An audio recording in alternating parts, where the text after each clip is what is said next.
नमस्कार। BS technical and psycho classes YouTube channel में आप सभी का हार्दिक स्वागत। आज अपन पढ़ेंगे परमाणु एटम के बारे में। तो देखते हैं अपने पास में परमाणु से संबंधित एग्जाम की दृष्टि से कौन कौन से क्वेश्चन बनते हैं, उनके आंसर अपन किस तरीके से दे सकते हैं। तो अपने पास में सबसे पहला जो क्वेश्चन है वो है उसकी परिभाषा। परमाणु होता क्या है? तो वह छोटे से छोटा कण जो रासायनिक क्रियाओं में भाग ले सकता है लेकिन स्वतंत्र अवस्था में नहीं रह सकता, उस छोटे से छोटे कण को अपन बोलते हैं परमाणु।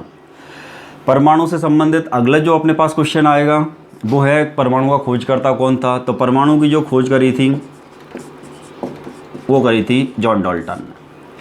अगला जो क्वेश्चन आएगा भाई परमाणु कब खोजा गया था, परमाणु की खोज कब हुई थी? तो परमाणु की खोज हुई थी 1808 में। तीसरा जो क्वेश्चन है अपने पास में परमाणु के केंद्र का सघन भाग क्या कहलाता है? तो परमाणु के सघन भाग को अपन बोलते हैं नाभिक। अगला अपने पास क्वेश्चन है केंद्र के चारों ओर क्या होता है परमाणु के? तो परमाणु के केंद्र या सघन भाग है उसको तो अपन ने बोला नाभिक, और नाभिक के चारों ओर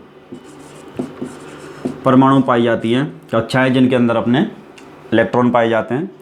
अगला अपने पास में क्वेश्चन नाभिक में कौन कौन से मूल कण होते हैं? तो परमाणु के अंदर अपन ने स्टार्टिंग में पढ़ा था भाई मूल कण हैं, ये सब परमाणु के अंदर मिलते हैं। आप मूल कण अपने पास में कौन कौन है? तो मूल कण अपने पास में प्रोटॉन है, इलेक्ट्रॉन है और न्यूट्रॉन है। अब कौन कौन से मूल कण कौन कौन सी जगह पर पाए जाते हैं? तो नाभिक में कौन कौन से मूल कण रहेंगे? तो नाभिक में अपने पास में मूल कण है प्रोटॉन एवं न्यूट्रॉन। ये दोनों मूल कण अपने पास कहाँ मिलेंगे? तो ये परमाणु के नाभिक में। इसके अलावा कक्षाओं में कौन कौन से मूल कण रहेंगे? तो अपने पास मूल कण टोटली 3 है। 3 में से 2 मूल कण तो अपने पास नाभिक में हैं।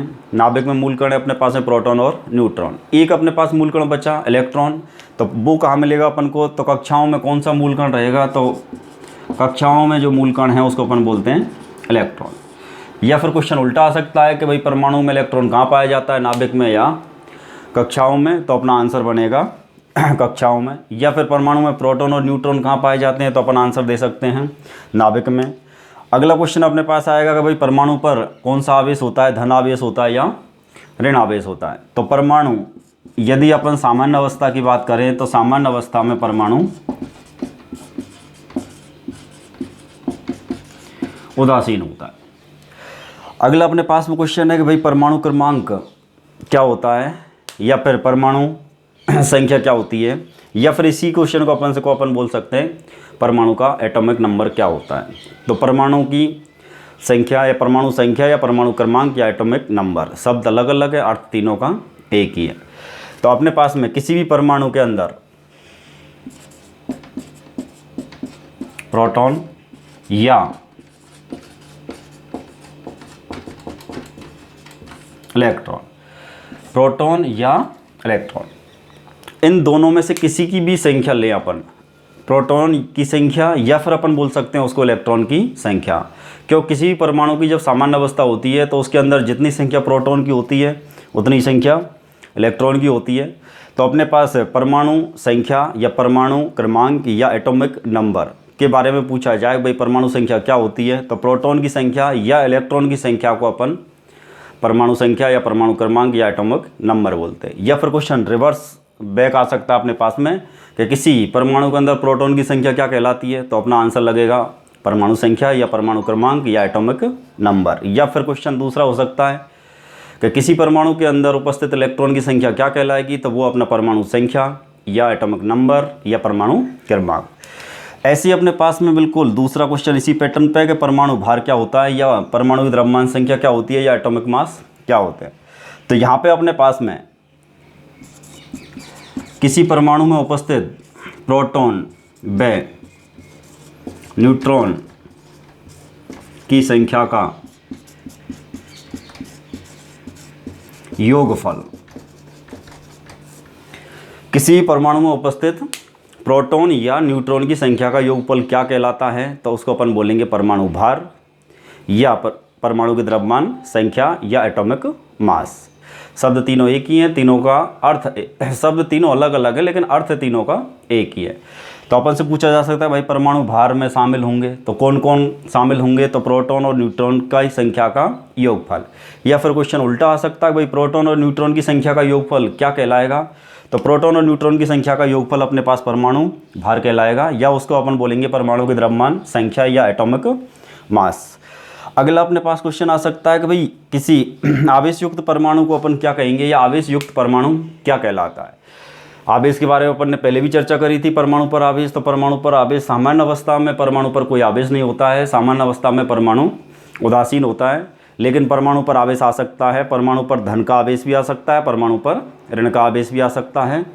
तो आवेश कोई सा भी आए, धन का है या ऋण का है, तो जब आवेश आ जाएगा तो उस आवेश युक्त परमाणु क्या कहलाएगा, या परमाणु क्या कहलाता है। तो आवेश युक्त परमाणु को अपन बोलते हैं आयन। आवेश युक्त परमाणु क्या कहलाया, आयन। अब अपने पास में अगला क्वेश्चन आएगा, आयन कितनी प्रकार के होते हैं। भाई आवेश अपने पास में कितनी प्रकार के हैं, दो। पहला धनावेश, दूसरा ऋणावेश। अब आवेश युक्त परमाणु को ही अपन आयन बोलेंगे, तो या तो आवेश आएगा धनावेश या फिर आवेश आएगा ऋणावेश, दोनों में से कोई सा भी एक आएगा। तो आयन भी कितनी प्रकार के बन सकते हैं, या आवेश दो प्रकार के हैं तो आयन भी दो प्रकार के। तो आयन कितनी प्रकार के हैं, तो आयन अपने पास में दो प्रकार के हुए। कौन कौन से अपने पास में आयन बनेंगे, तो एक तो अपने पास जिस परमाणु पर धन का आवेश आएगा उसको अपन बोलेंगे धनायन, और जिस परमाणु पर ऋण का आवेश आएगा उसको अपन बोलेंगे ऋणायन। तो धनायन और ऋणायन कौन है, तो आयन भी है एक प्रकार का परमाणु, लेकिन अब उसके ऊपर आवेश है। यदि आवेश नहीं है तो अपने पास में वो सामान्य अवस्था में है, और सामान्य अवस्था में परमाणु पर कोई भी आवेश नहीं पाया जाता है। तो अपने पास में आयन कितनी प्रकार के हुए, दो। या फिर क्वेश्चन आ जाएगा अपने पास में भाई निम्न में से कौन सा आयन है, तो आयन अपने पास में धनायन है और ऋणायन है। अगला अपने पास में आएगा मुक्त इलेक्ट्रॉन क्या होते हैं। मुक्त इलेक्ट्रॉन क्या होते हैं, तो कोई भी परमाणु, किसी भी परमाणु को ले लें, परमाणु की अंतिम कक्षा के इलेक्ट्रॉन,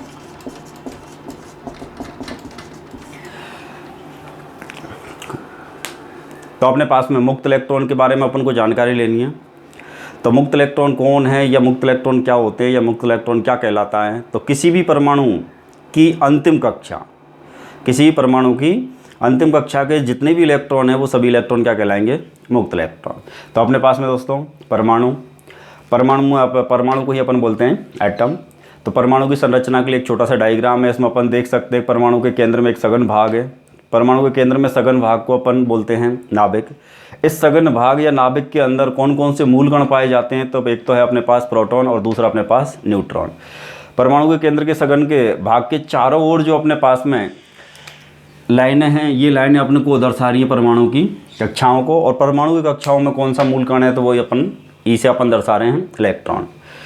तो दोस्तों आज की वीडियो में मैंने ये सारे क्वेश्चंस पहले ही लिख दिए। पहले क्वेश्चन लिखने का रीज़न एक था कि अब यदि इन क्वेश्चनों को अपन पढ़ाते हुए लिखें तो वीडियो बहुत लंबी हो जाती है, जिससे मेरे को भी उसको अपलोड करने में दिक्कत आती है और आपको डाउनलोड करने में या पढ़ने में भी ज़्यादा टाइम लगेगा।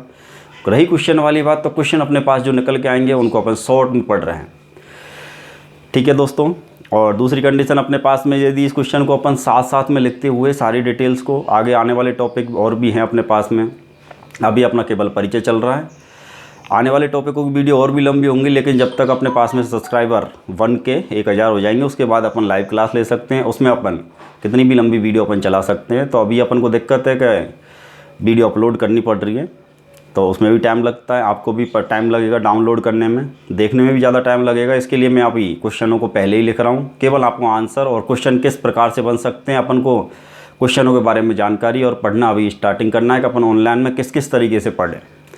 आप चाहो इन क्वेश्चनों का स्क्रीनशॉट ले सकते हो, इनको अपन रजिस्टर में भी नोट कर सकते हो, या फिर अपने मोबाइल में अपन बार बार रिपीट करके देख सकते हैं। तो दोस्तों आप चैनल को ज़्यादा से ज़्यादा लाइक सब्सक्राइब करें, अपने दोस्तों को सब्सक्राइब करवाएं ताकि वो अपनी जानकारी को अपडेट कर सकें। Thank you.